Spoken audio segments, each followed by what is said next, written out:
Board పరిధిలోకి రావాల్సిన అవసరం ఉన్నది. ఇవాళ తిరుపతి గుళ్ళ అన్య మతస్థులకు ఉద్యోగాలు ఏమవసరం?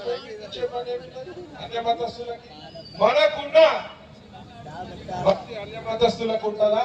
మనకున్న భక్తి అన్య మతస్థులకు ఉండదు. మనకున్న బాధ్యత అన్య మతస్థులకు ఉండదు. మనం ఇలా గుడికి పోవాలంటే స్నానం చేసి పరిశుభ్రంగా పోతాం. వారికి భక్తే లేదు, పని చేయాలి, టీటీడీలో పని చేయాలంటే వాడు ఏమవతారంలో పోతుండో, స్నానం చేసిండో లేదో, నాన్ వెజ్ తిన్నాడా, ఏం తిన్నాడో, ఏం అడ్డమైన తిండి తిని పోతుండో మన గుళ్ళకంటే సందర్భంగా అడుగుతున్నా. ఎట్టి పరిస్థితిలా టీటీడీ కాదు, ఏ దేవాలయాల బోర్డులలో కూడా అన్య మతస్థుడు ఉండడానికి వీల్లేదు.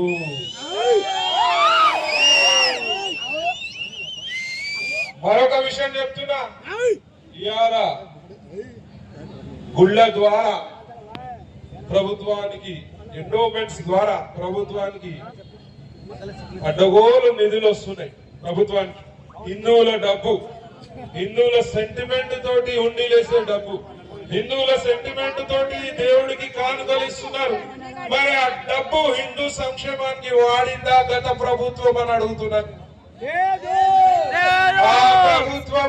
గత ప్రభుత్వము దారి మళ్లించి చర్చిలకి, దారి మళ్లించి మసీదులకి మేము సెంటిమెంట్ చేసిన డబ్బులు ఎలా మారుస్తారు, ఎలా తరలిస్తారు ఈ సందర్భంగా అడుగుతున్నా.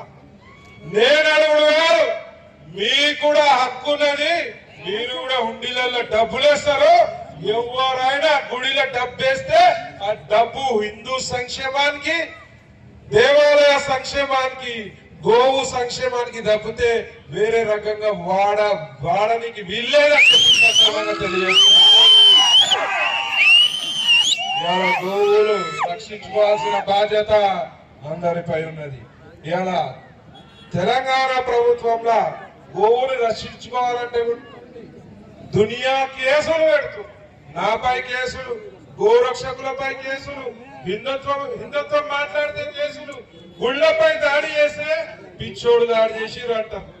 జగన్ రెడ్డి ప్రభుత్వంలోనే స్టార్ట్ చేసిరు. ఆ పిచ్చి కల్చర్ మా హైదరాబాద్ కి, తెలంగాణకు కూడా వచ్చింది. పిచ్చోడికి మరి మా గుళ్ళే కనబడుతున్నాయి అని అడుగుతున్నా నేను.